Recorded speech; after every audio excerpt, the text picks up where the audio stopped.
in front of you guys. Is recording? Bad. Let's go. Let's do this. Hold on. Let me do this. Oh, okay. I can't minimize while we're recording. So here we go. Welcome back to another episode of Frank's Unsolicited Advice. And today we're going to do something different than I normally do. And instead of talking about an experience of mine, I'm going to pay tribute to somebody that's very important to me, and not only to me, my family, and we're all on a Zoom recording it for him. So when I started this podcast back in June, I did different podcasts talking about different people in my family, talking about my parents separately, my house, what family means to me, and the importance of it to me, to give you a look into who I am and what made me who I am. So my father's birthday's tomorrow, and I'm sitting here and I'm thinking about a conversation I had with a friend of mine at work, and he said, yo, Frank, you know how dope it is that you can record yourself talking, telling stories, and in the future, your great-grandkids could listen to this. And it got me thinking. I said, well, man, you know, what can I buy my dad, or what can I give my father for his birthday while he's alive hitting 80, that's going to mean something. And I started thinking about all of us growing up, and the ones with the stories of our grandparents are my cousin Joey, my sister Brenda. They're the ones with the stories. You know, they were around when I was by the time I came in the world, they were old. They were, you know, pushing wheelchairs and stuff, you know. So it wasn't the same vibe that they had. They had the knowledge. So what I decided to do was to pay tribute and give my dad his flowers while he could still smell them and he could still hear them.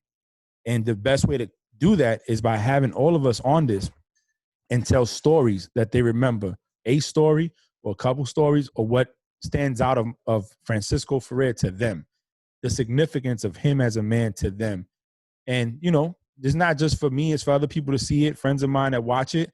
But at the same time, it's for our kids to show their kids, and their kids to show their kids, and have the story. So everybody, you can unmute. We're going to start off with Joe. Yep, Joe, come on. Yes, you. So you got to unmute. So my earliest memory of Junior, I think I was 2.5, maybe 3. And that was when he was like not committed. You know, he was like, I think he was divorced at the time with I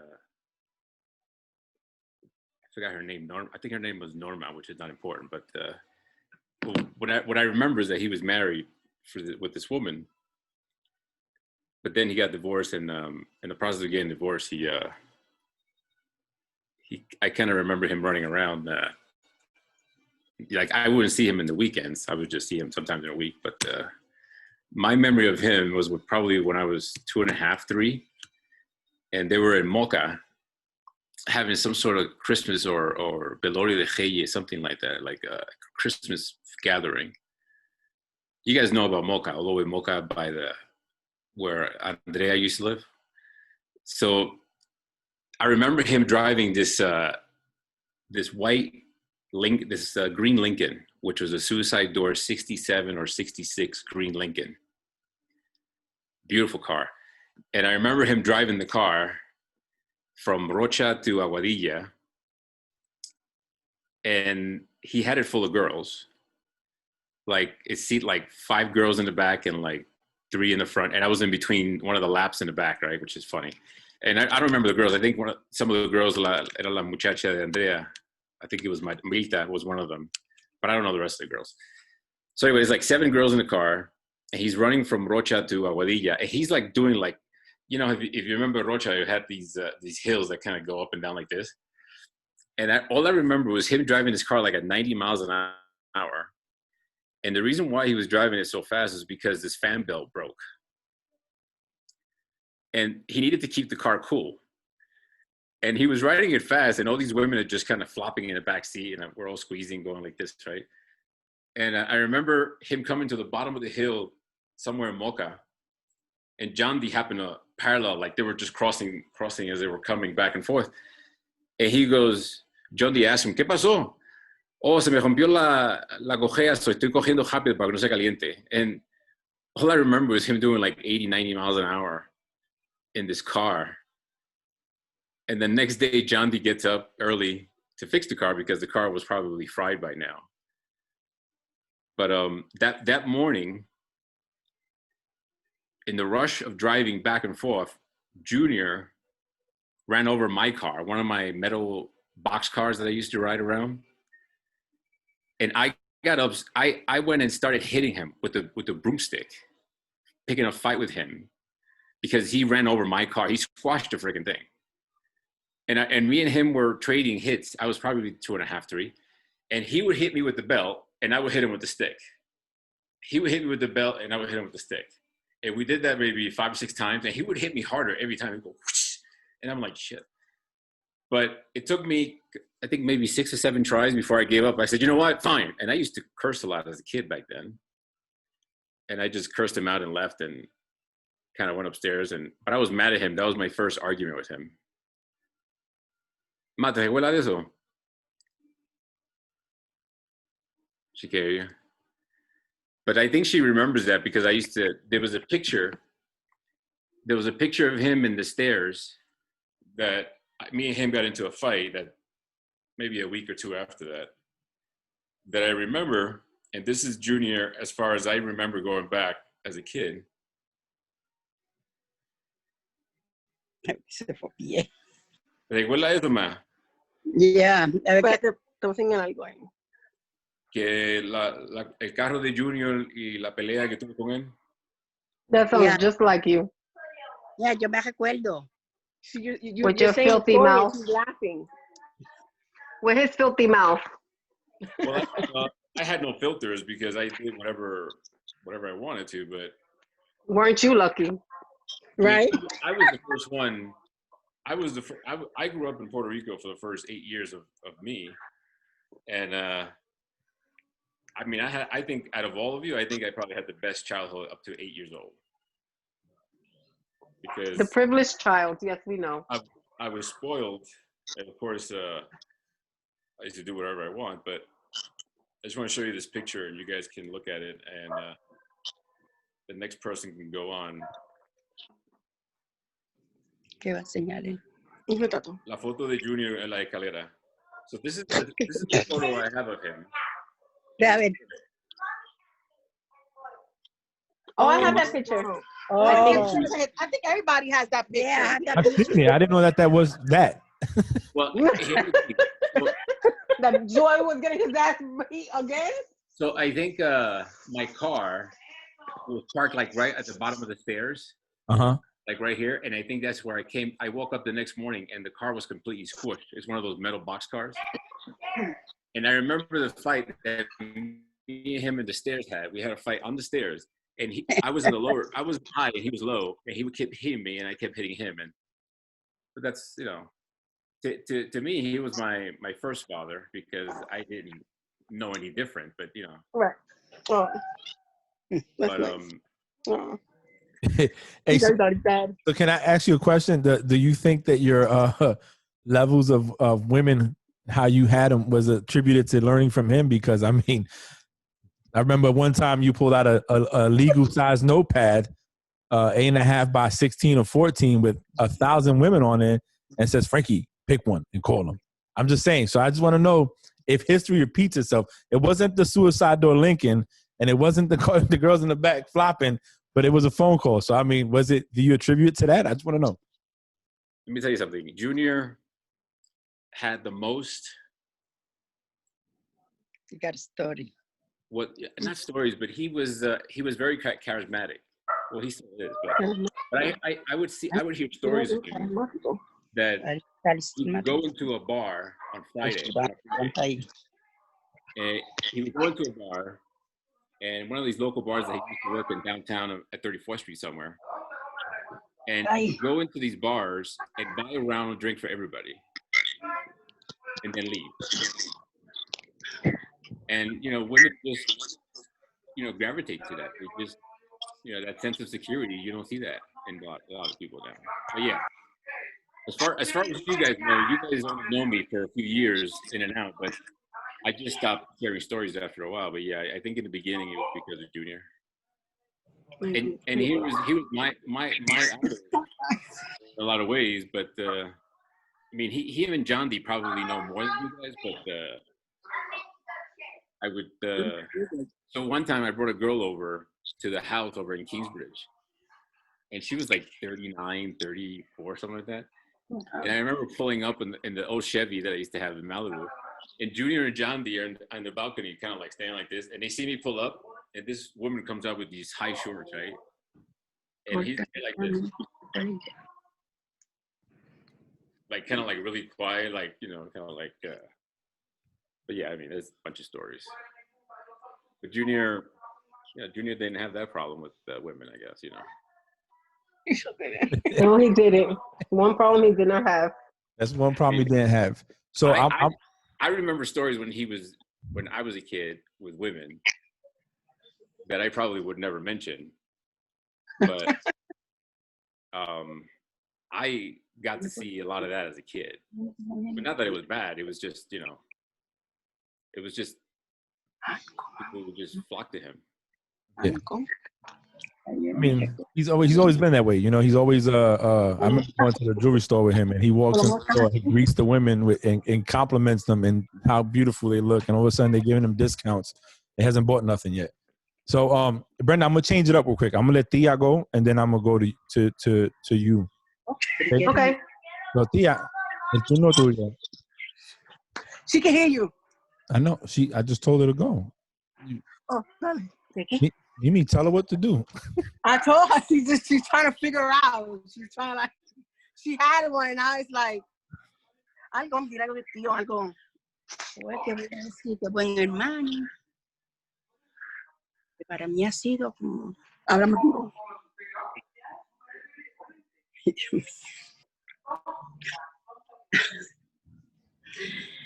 Bueno, yo tengo que decir de Junior, mi hermano, que yo lo quiero, que siempre le he querido y lo he respetado como un padre.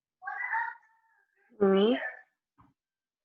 Mi hermano mayor, que lo quiero mucho y que siempre lo llevaré en mi corazón. Y le deseo feliz cumpleaños, 80 años. y que cumpla muchísimos más. 80 más. 80 más, que cumpla. Que Dios lo bendiga. Amén. ¿Quién va ahora? Jumbo.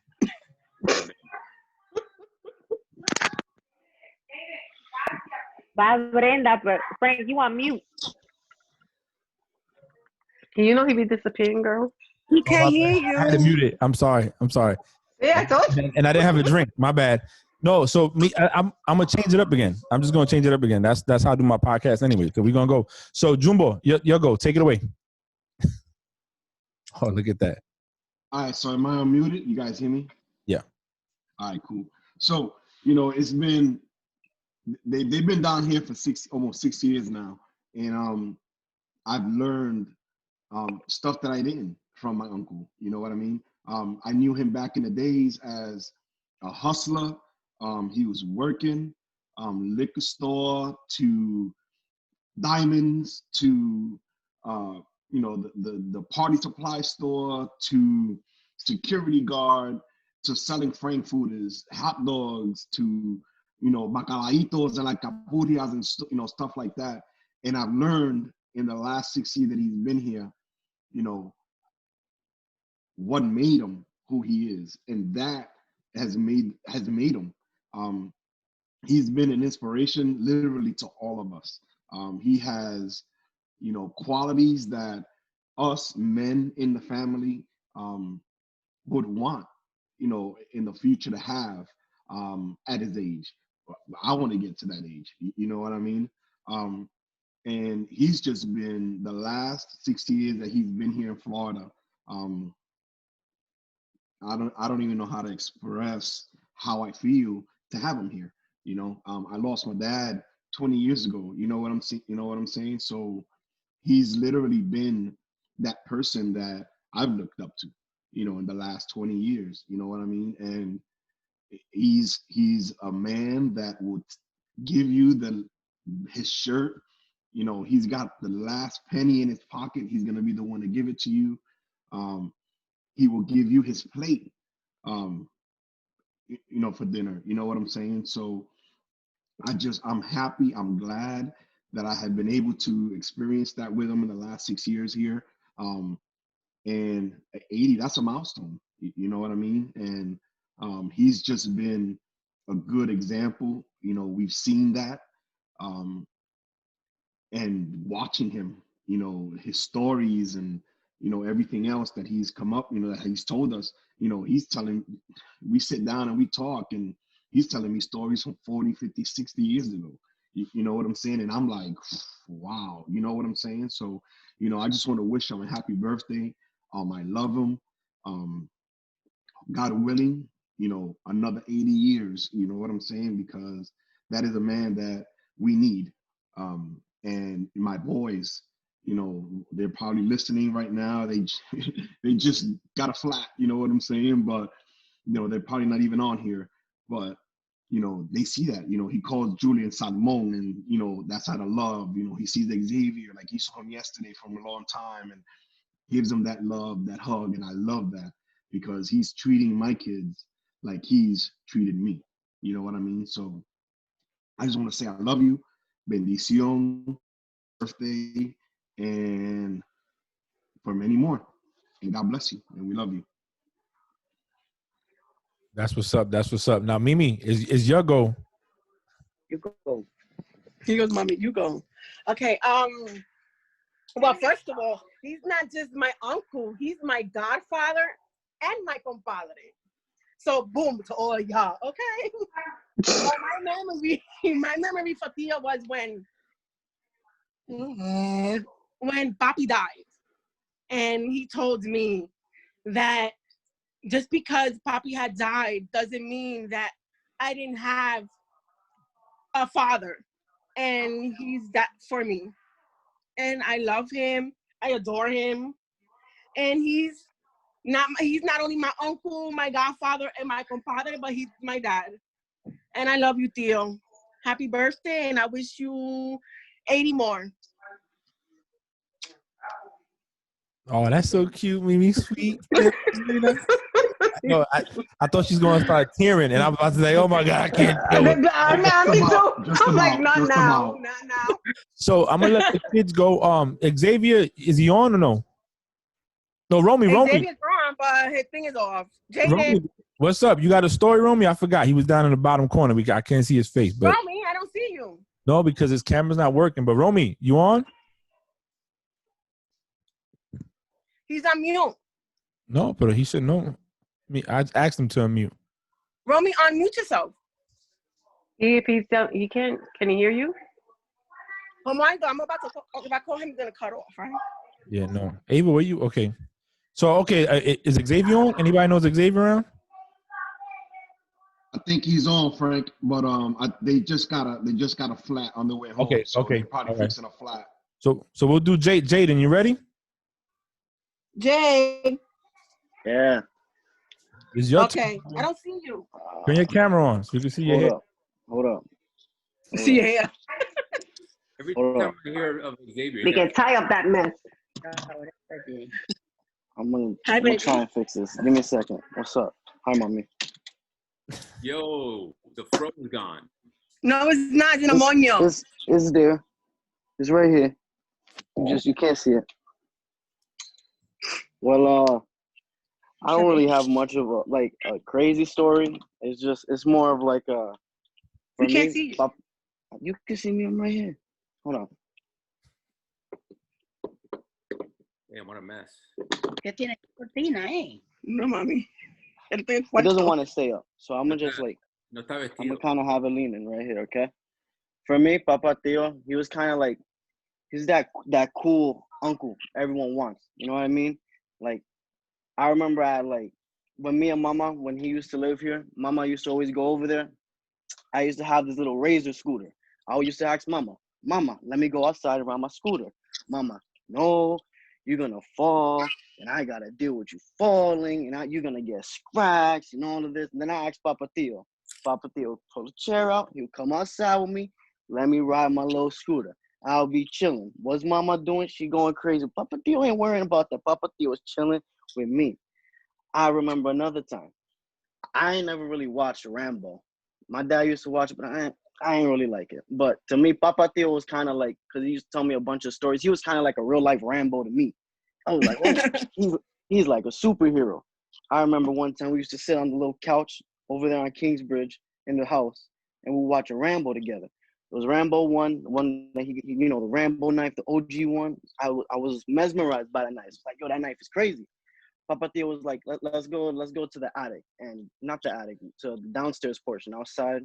We went downstairs, and he showed me in the basement. He had one of the Rambo knives, and he let me hold it. And I don't have a picture. I don't know if he got a picture, but I remember someone took a picture of me and Papa Theo holding that Rambo knife, and I want that picture so bad.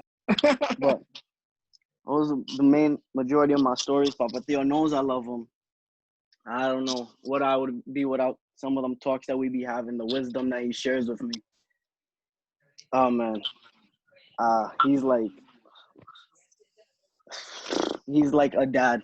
He is my dad, just 80 years old. Happy birthday, Papa Theo. I love you.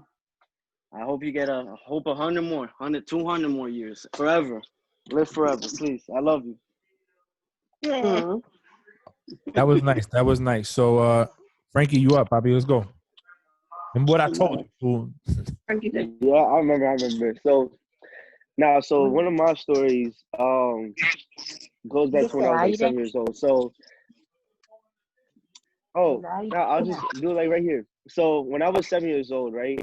I used to run around the house a lot when they used to live on Kingsbridge and everything. And basically what happened was that Grandpa, he used to have like this office cabinet behind his door that was in his room, and nobody could touch it. Nobody could touch it but him. He had a key for it and everything. But I remember one day I came in and I was like, and I always noticed it, and I was like, Grandpa, what is this door for? And he, or not this door, this like this cabinet, right? And he was like, oh, let me show you. So he would like show me how he had like checks and everything, and it just me, like, everybody knows I'm a curious child, so I would just always ask him questions and everything. But and then one night we go inside, and then he shows me like this little pocket watch. It was gold. And then I was like so mesmerized by it because it was like antique things, like, you know, retro things that always like fascinated me as a child and still does today. Um, and I was like, what is this? And he was like, oh, it's this pocket watch I had, I think he got from Puerto Rico, and he had it with him ever since. And I was like, can I have it? He's like, when I turn 100, you can. And me being 7 years old, I was like, all right, I really want this watch. So when is he gonna be 100? So I was counting on my fingers and everything. I was like, oh, so when I'm 37, I get to have the watch. That's a long time though. He was like, don't worry, I'm gonna live to be 100. What's it called? And by the time you're 37, I'm gonna give it to you. So I said, okay. So he put it back. And I haven't seen it. I never saw it ever again until I think I turned probably about when I turned 14 or 15. He comes back, him and grandma come back, right, with the watch. And they say, here, Frankie, happy birthday, right? And I was like, it looked like a video game. The way how they had it, like, it looked like a video game. And I opened it and I took it out the case and I was like, this is the watch from when I was 7 years old. He was like, yes, I know I said you could have it till when I'm like, once I'm turned 100, but I want you to have it now. And like the way how he like presented to me, he said, I don't know how much, you know, what you call it, you know, he said, I don't know how much time is left in the world or anything, but, you know, I want you to have this now. So when you have your own son, you could give it to him and then he could give it to his son and so on and so forth. And it would just really like touch my heart because I was like, dang, yo, like that stuck with me ever since I was a child. And that I grew up with that, knowing that as soon as he turns 100, I'm gonna see him, get the watch and everything, and it would just be like a touching moment. I didn't expect me to get it like 20 years earlier than I expected. And then he said he was gonna get it engraved with my name in it, and you know, I was just it was a touching moment. It was one of the best moments I ever had with him. And another moment, real quick, was when last year I went to Orlando with my parents, Ava, and I think my aunt, and we went to go to Universal, but we stopped by Grandma and Grandpa's house real quick. And me and Grandpa went outside for like about an hour, maybe 2 hours. And he told me about like our family history in Puerto Rico and everything, both on his side and Grandma's side. And it was just a lot of it was really like so surreal in a sense. Like I didn't know we had that much history. And it was just a blessing kind of a moment that he's presenting me with all this information that I didn't know, or show me all these maps and everything, all these pictures. And it was just like a lot of history that just came down on me. And I was like, wow, like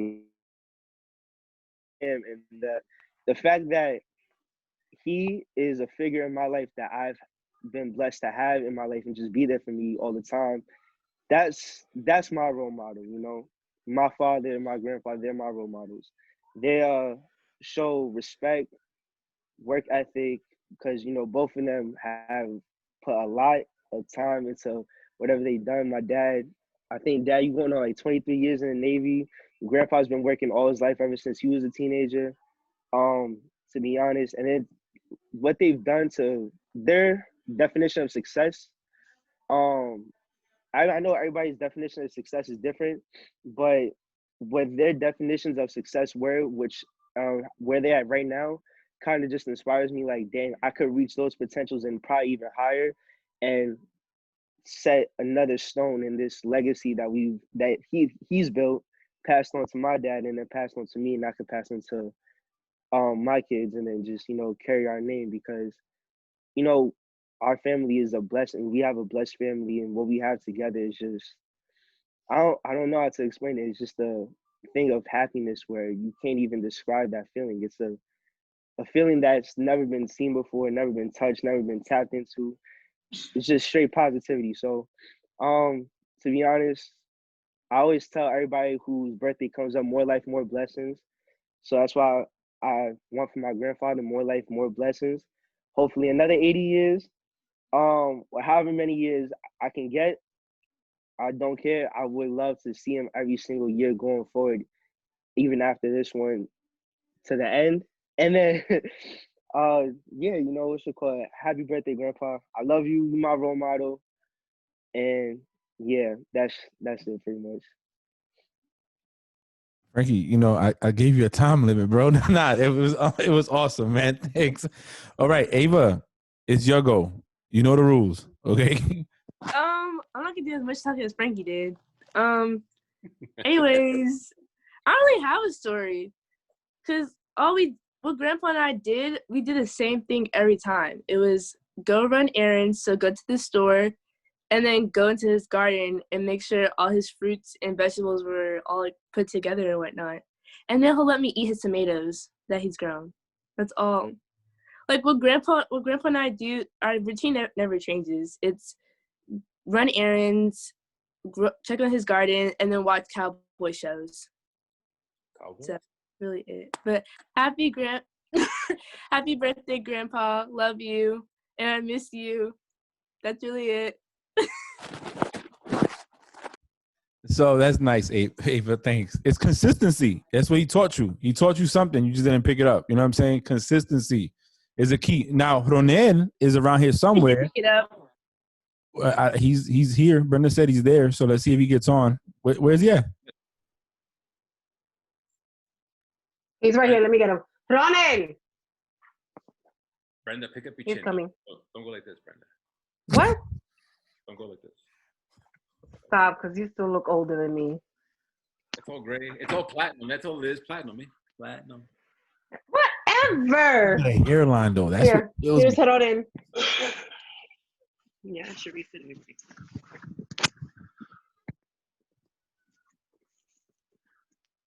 Hello. Hey, Papa, what's up? What's up? How you doing? Chilling.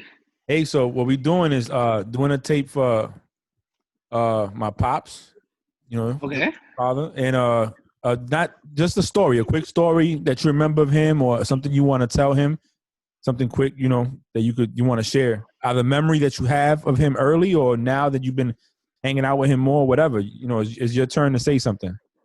Now that I'm hanging out with him more, I've learned a lot. He's kind of molded me in the past few years that I've been with him.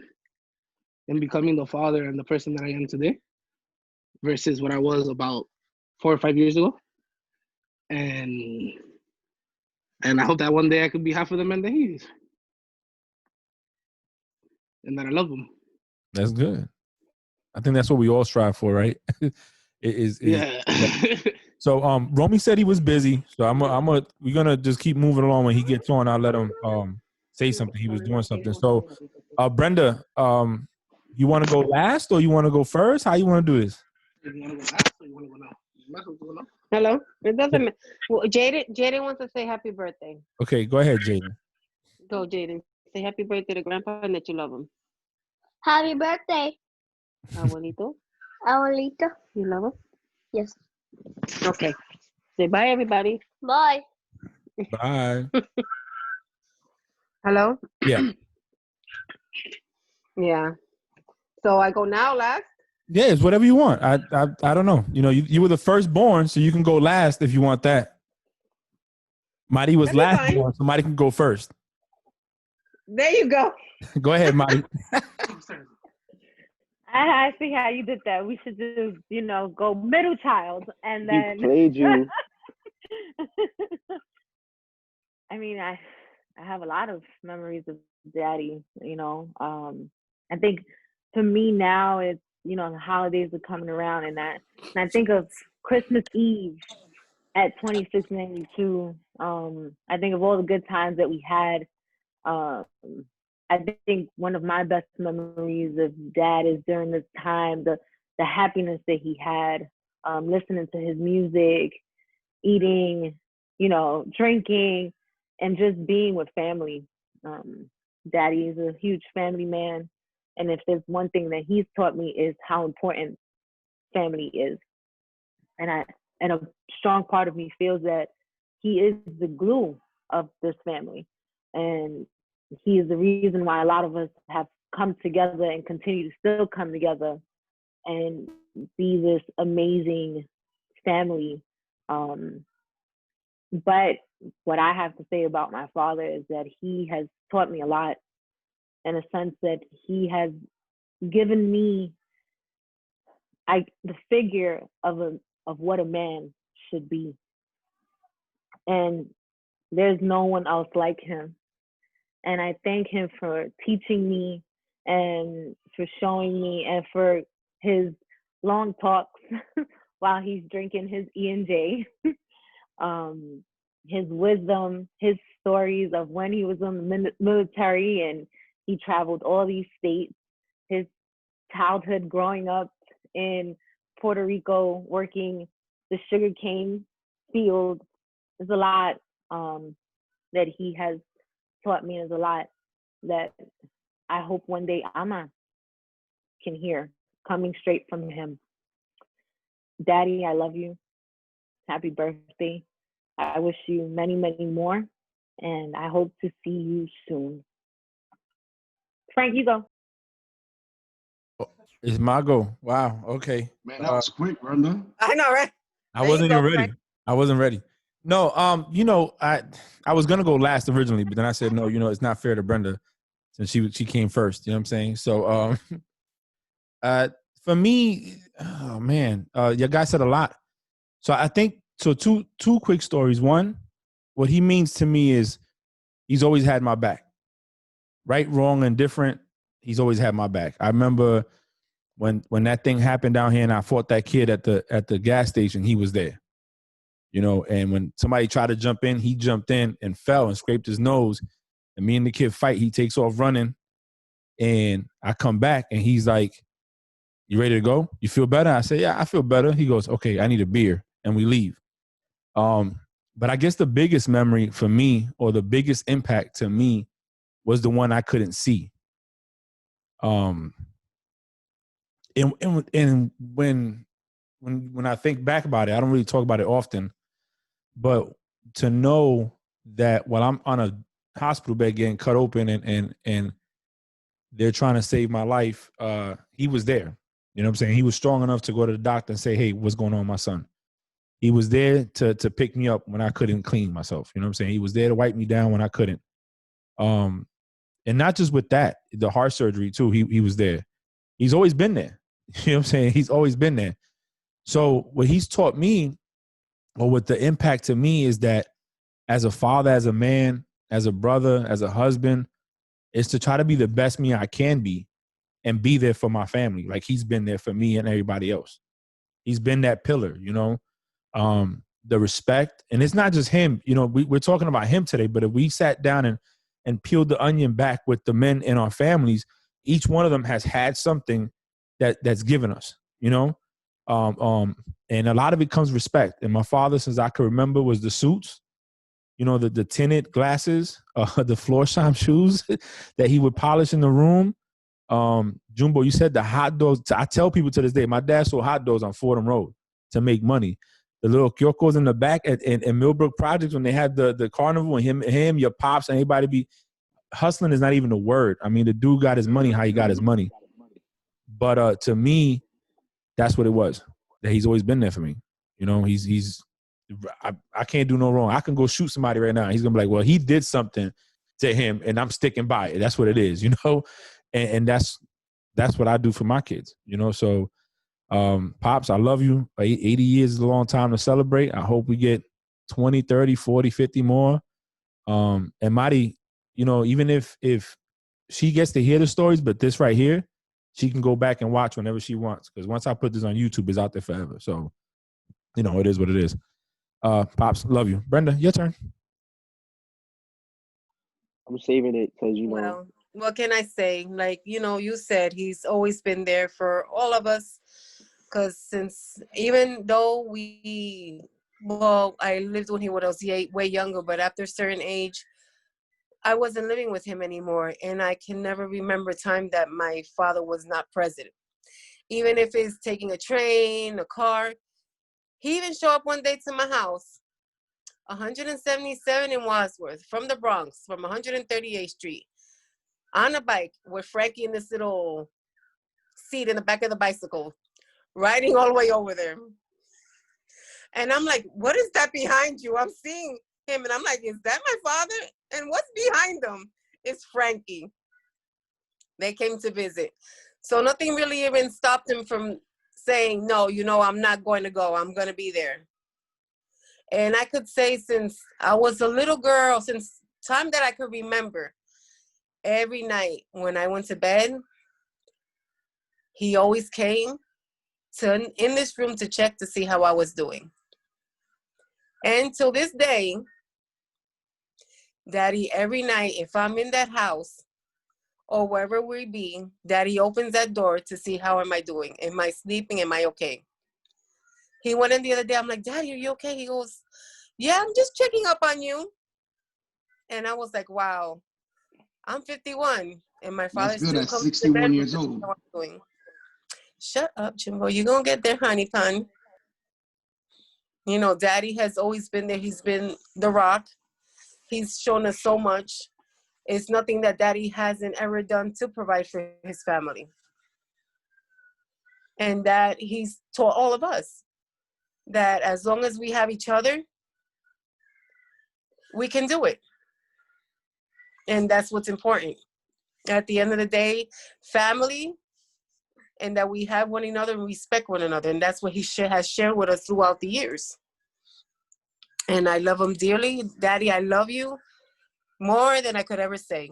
There's not enough words in this world for me to say how much I do love you. And I'm so glad now I'm here closer to you for hopefully a good while. I love you and hope you many, many, many more years of good health. I love you. Romy, so Brenda, that was nice. That was nice. And I mean, I'm getting emotional. You know what I mean? Like I'm listening. I'm like, oh God, I gotta control myself. But guess who is gonna get on now? Romy. So Romy, you said whenever I'm What? Go ahead, Bobby. You're gonna be the last one, bro. You last one. Go ahead. Can you hear me? Hello? His camera's not working. No, for being a tech guy, he never gets on. I don't get it. He can never figure it out. I know what. Mera, calm yourself. Okay? Can you hear me? No lo veo. Yeah, we can hear you. We can hear you. It's a little low. Turn it up a little That's bit. okay. Yeah, put a picture of me. You guys will, you know, there you go. Kodak moment. Well, you guys had a lot of experiences with Tio Junior over the years. I can't even say anything because a lot of them were all mentioned. The store, the hot dog stands, the kioscos all over the place. One thing's for sure is that with Tio Junior, you always gravitate to him. And everybody has had this experience every time you will go to the house, whether it be 2692 or the one at 138th Street. You know, he opens the door and you don't even wait to come in. Like, he'll just grab you and pull you in, and always gives you the hug and the kiss, the bendiciones, and all that stuff. And even when I was small, I always remember him as the uncle who was like almost like the second father. Always well dressed, 2-piece suit to the T, you know, con el chaleco, los pantalones bien con el filo y todo eso, y los zapatos. And I even remember one time that he came and as you guys knows, I was always the one on the side of the family, kind of the semi-isolated one at times. But I remember one time, and Frankie hopefully remembers this, that he actually came to 138, picked me up to go to spend the night in Frankie's house. And I was like, what? No, this can't be. I thought this was impossible. And he did. And Dad, of course, didn't approve of it and all that stuff. And he kind of went to pick me up and all that stuff. And one thing that Tio Jono always does, whether it be for me or anybody in the family, he will always fight for you. No, tú no puedes hacer, ¿cómo te lo vas a llevar? And he will go and argue with him and all that stuff. I still left, pissed off, but I will always remember that if you have a problem and you can't talk, like I couldn't talk certain things to Dad, I could always go to Tio Junior, and Tio Junior will give you the advice. Some advice you don't want. Some of them are harsh. But one thing for sure, he will always be honest with you and tell you the advice. He's always been like the second father. Still don't understand some of the things that he does, but hey, it always works out. But like I said, even if you meet him up at the door to the house, he will always pull you in, no matter who you are or who you bring. And if you need him, he will always be right there for you. So, Tio Junior, thank you very much. I love you to death. Happy birthday. And keep pulling people in. That's the best thing you always do. That's what's up, man. That's true. He grabs you, right, and he pulls you in, and just for 5'9", he gives you a hug like he's 6'10". I don't get it. He's always done that. But so I'm gonna wrap it up because, you know, I want to keep it sweet and simple. I want Jumbo to play this film either tomorrow or Saturday so you could see it. I'm gonna try to stream it to YouTube tonight. I'm gonna do it through iMovies for them to see it. So I just want to thank everybody. I don't have to hang up right now. I'm just gonna end the episode. But I want to thank everybody for taking the time out, for giving someone that's important to all of us. Not just me, Marty, and Brenda, because that's our father, but he's been an uncle, a godfather, a friend, a brother, a mentor, a role model. He's dropped many gems and jewels in our lives. And even to this day, he's doing it that resonate and carry through, that I try to teach to my kids and I try to take to work with me because it just makes sense. You know what I'm saying? So that's another episode of Frank's Unsolicited Advice. The tribute to Francisco. Thank you for listening. Thank you for tuning in.